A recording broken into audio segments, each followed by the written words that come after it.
प्रगट गोपाला दीन दयाला यशोमति के हितकारी हर्षित महतारी रूप निहारी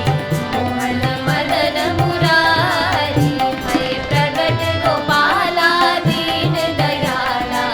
यशोमति के हितकारी हर्षित महतारी रूप निहारी मोहन मदन मुरारी कंसासुर जाना मन अनुमाना पूतना वेगी पठाई देहि हर्षित धाई मन मुस्काई गई जहाँ अनुराई भय प्रगट गोपाला दीन दयाला यशोमति के हितकारी हर्षित महतारी रूप निहारी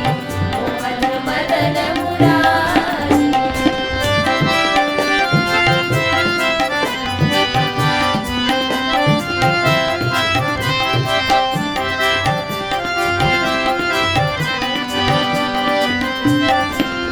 सोई जाई उठाई हृदय लगाई पै धर मुख मह दीन्हा तब कृष्ण कन्हाई मन मुस्काई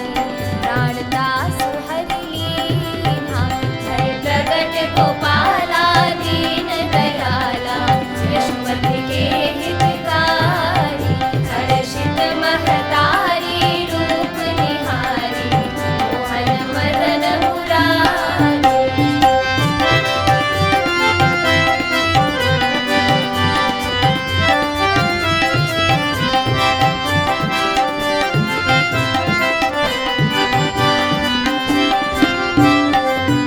जब इंद्र रिसाए मेघ बुलाए बस करता ही मुरारी गौवन हितकारी सुर मुनि सुखकारी नख पर गिरिवर धारी भय प्रगट गोपाला दीन दयाला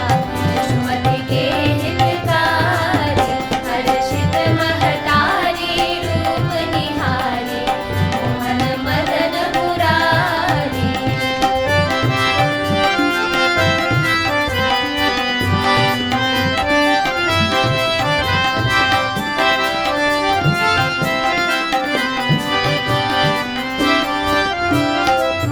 कंसासुर मारी